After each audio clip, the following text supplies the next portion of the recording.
Philip Larrabee and his son Andy are on the trail up to the camp of a sheep herder. They are taking him grub and other supplies.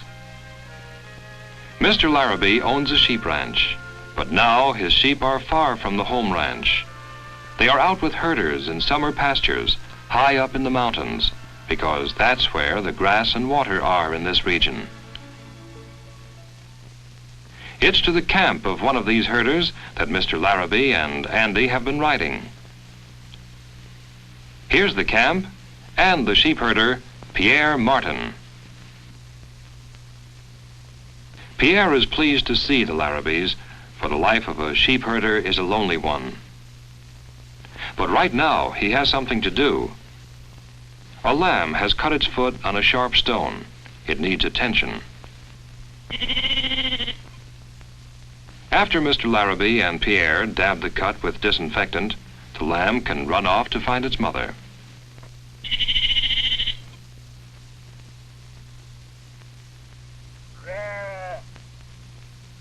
Mr. Larrabee explains why both he and Andy are here. Mr. Larrabee wants to see how the sheep are doing. And Andy? Well, he's up here to stay with Pierre. Mr. Larrabee has heard that coyotes are attacking the sheep. Pierre will need someone to help. With another person at the camp, a coyote will be more careful about approaching.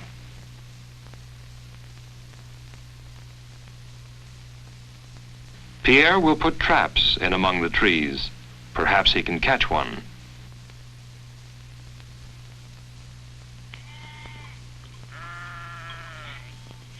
After the traps are set, Mr. Larrabee wants to look at the sheep. How are they doing on the grass up here? The lambs are growing and putting on weight. The rich mountain grasses are good for them. In fact, lambs bring a high market price after feeding only on grass. The older sheep are not sold for their meat. Mr. Larrabee raises them for their wool.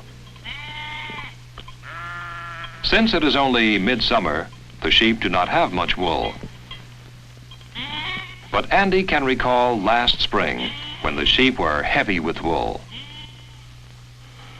They were driven from their winter pastures to the shearing sheds at the ranch. There at the home ranch, the sheep were sheared and made comfortably cool for the hot summer days ahead.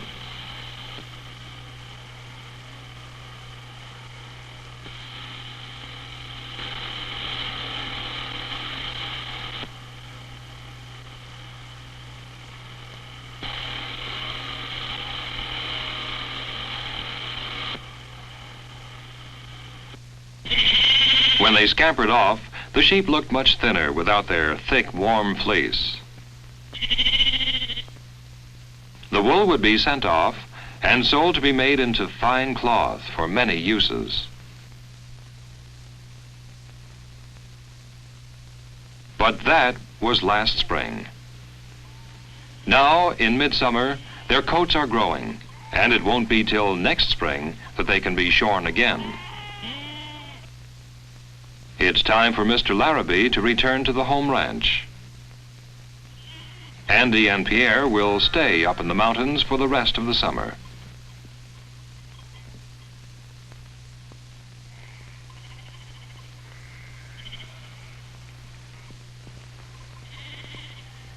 That night in the sheepherder's tent, Andy looks for something to read. Pierre has many books, but some are written in French, for Pierre is a Frenchman. Even before Pierre came to America, he herded sheep in France. Andy has found a book. But wait, what's that sound? A coyote. Noise will frighten him away before he gets near the sheep.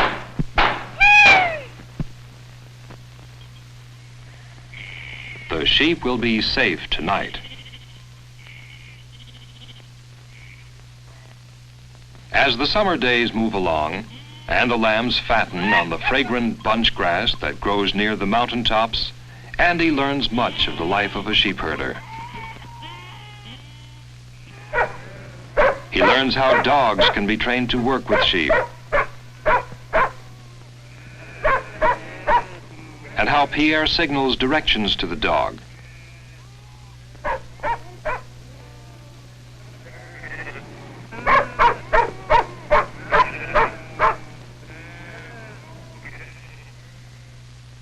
It takes practice, and now the dog will work for Andy too, to keep lambs from straying too far from their mothers and to keep the flock together.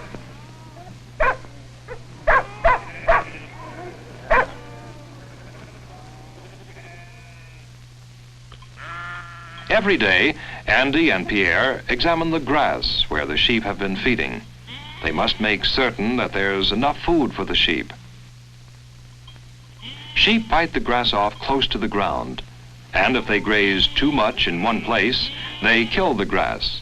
This is called overgrazing. Before the sheep have a chance to overgraze, Pierre and Andy move their flock to new mountain meadows where the grass is new and full. The sheep will have plenty of grass to eat and water to drink. This evening, Andy is putting out salt for the sheep.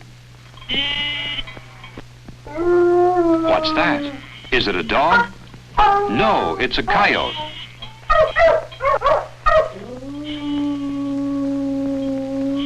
Andy calls to Pierre. But there isn't time to wait. Andy must face the coyote alone.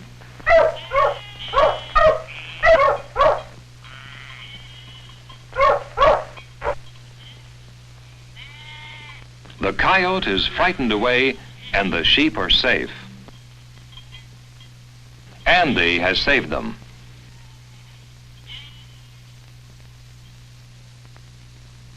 The weather becomes colder, and early one morning, Mr. Larrabee returns to the camp to tell Pierre and Andy that it's time to drive the sheep down to the home ranch. Snow already covers the ground in some places.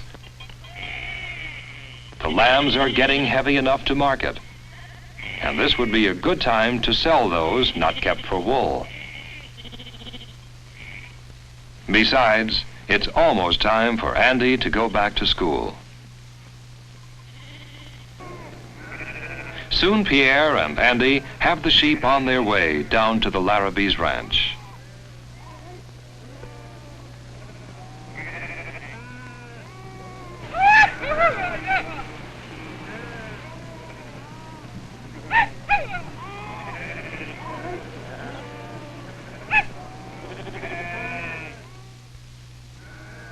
Before long, the whole flock arrives at the sheep corrals.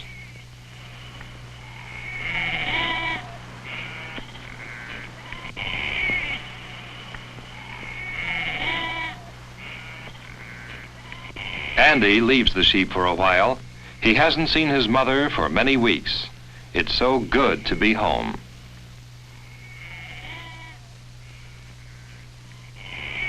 Out in the sheep pens, Mr. Larrabee and the herders are culling their lambs. Those that are ready for market are marked so they can be separated from the others. Those that are too small will be kept until spring, along with sheep that are kept in the winter herd for raising lambs and for the wool they produce. Even as Andy helps to move the sheep to their winter pasture, he is helping prepare for another season. The sheep will earn money for his family, but even more important, Andy is helping to put lamb on our dinner tables and to dress us in wool. For the life that Andy lives is important to all of us. It's the life on a sheep ranch.